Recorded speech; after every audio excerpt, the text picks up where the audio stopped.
Hello viewers, here are two electric cars. One of them may be the future, or it could be both of them, or it may be neither of them. We don't know what's just around the corner because if we did, we'd be there. Meanwhile, let's do some finding out. We begin with the blue one, the Tesla Model S 100D. The D stands for dual motor. There are two electric motors, one on the back wheels, one on the front, so it's all-wheel drive. And it's quick. Ooh. Power is over 400 bhp. 0 to 60 takes a fraction over 4 seconds. But let's not get bogged down in those old 20th century ways of measuring performance. What actually matters is the power band. That's the area of the graph between peak torque and peak power. And because electric motors make peak torque pretty much instantaneously, this is fast everywhere. It is just squeeze and go. Whee! This isn't even the performance version. That one, the P100D, has a beefier motor on the back axle, and that one will kick Lamborghinis in the face. And this is the Toyota Mirai.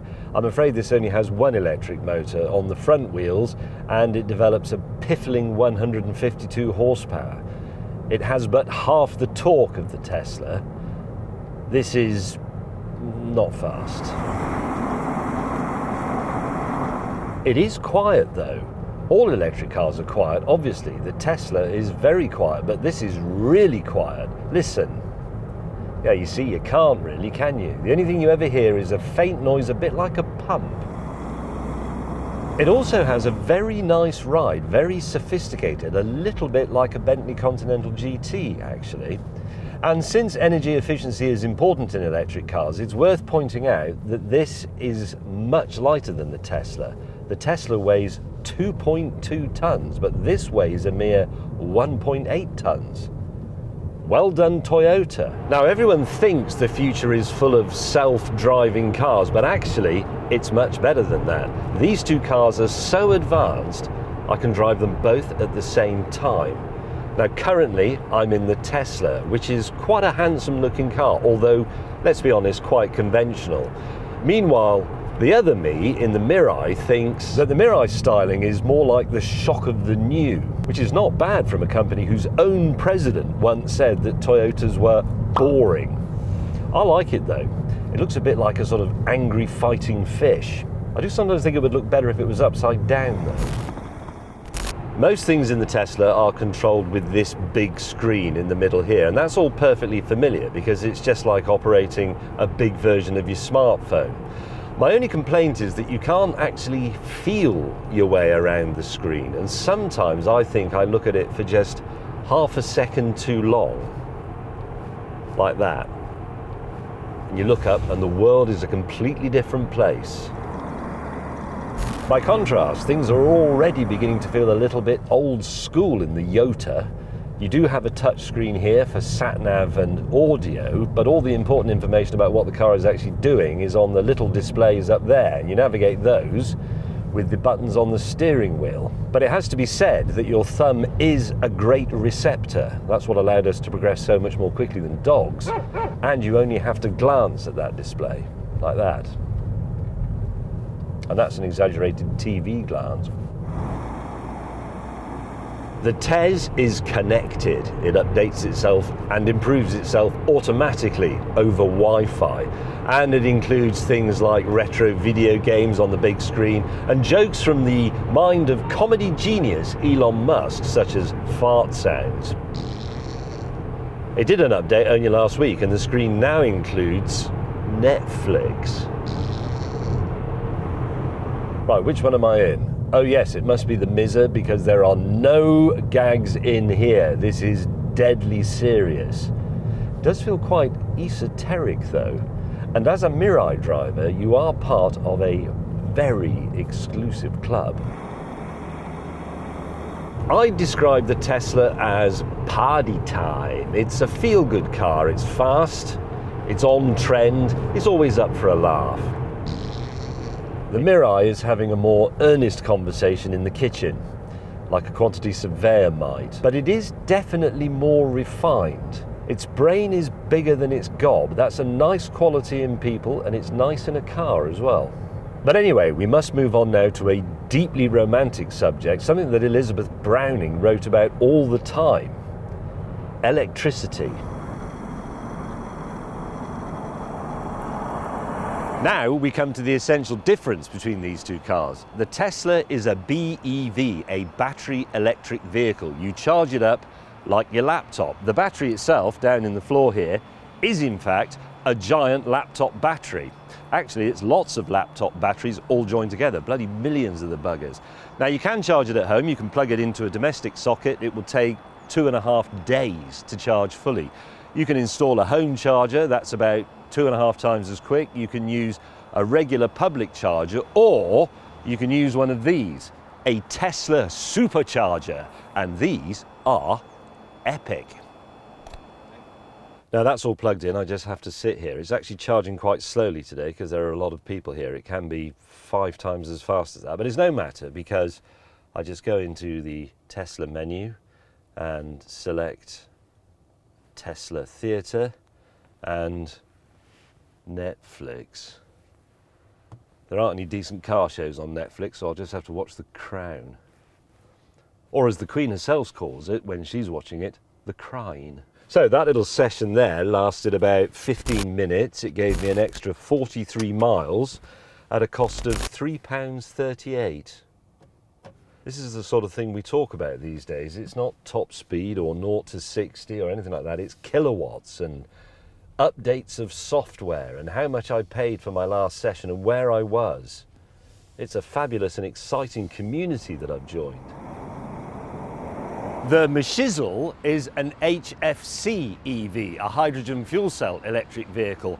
Hydrogen, stored in a pressurized tank in the back, feeds the fuel cell to generate electricity on demand. So you fill it up pretty much like a normal car. Here's how.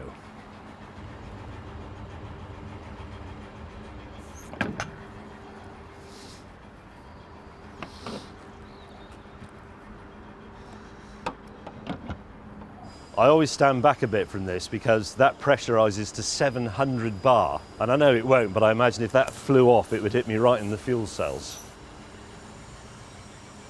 That's 0.5 kilogram. The pump talks to the car through a little transducer thing, so it can't start filling if it isn't all secure. Still pumping. 0.8 of a kilogram, 1.2 kilograms. Right, so that's finished, it's depressurized. The slight risk on a day like this is that the nozzle freezes to the car, which it has done. No, it hasn't. 1.2 kilograms. And for that, let's go and have a look at the scores inside. So that was 1.2 kilograms. So 1.2 kilograms of hydrogen cost me £14.40. That will take me an extra 65, 70 miles of range, and that took what, 2 minutes? Good.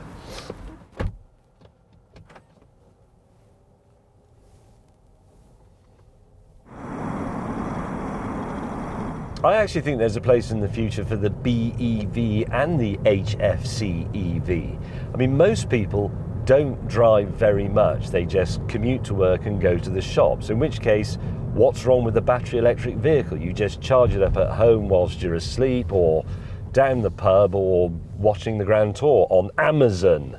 No need to waste your life away visiting fuel stations. That's great. But if you do big mileages, say you travel around the country selling encyclopedias, then you really want the HFC EV because you can fill it up as quickly as a normal car.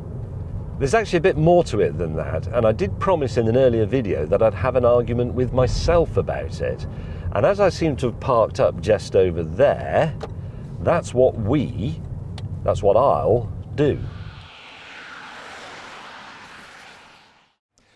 Look, everybody knows producing hydrogen is energy inefficient. You need electricity to crack hydrogen, and then you turn hydrogen back into electricity. Why not just put electricity straight into the car? Yeah, but in the bright future of abundant, sustainable energy from wind and sunshine and nuclear fusion, efficiency isn't the issue. Hydrogen becomes a transportable fuel. It's like oil. Yeah, but you can use renewable energy to charge batteries. But you still have the battery, and it's heavy and it uses valuable materials. Imagine the size of the battery you'd need for a ship or an airliner. Imagine how many batteries you're going to need if everything goes electric. Well, batteries will get smaller. This is just the beginning. Well, fuel cells will get smaller and more powerful. There's no hydrogen infrastructure. There's already an electricity grid. Yeah, but the infrastructure is growing. It's already growing massively in Germany and Japan. The grid will have to expand to charge everybody's car. Hydrogen can be dispensed from existing fuel stations quickly. Where are all these battery cars going to be charged? At home. Well, what if you live in a flat or in a city terrace? Well, you'll have inductive charging in the road. Yeah, more massive infrastructure change. Look, hydrogen is difficult to manage. It has to be stored under pressure. It's inefficient. It attacks metals. It leaks out. Yeah, but they're working on that. Storage in matrices, that sort of thing. Hydrogen is explosive. It's used in massive bombs. Oh yeah, but they're nuclear bombs using uranium and plutonium. Hydrogen is just the accelerator. What about the Hindenburg? Well, that was like a carrier bag full of hydrogen, not a carbon fiber tank. And anyway, the fire was mainly the inflammable skin.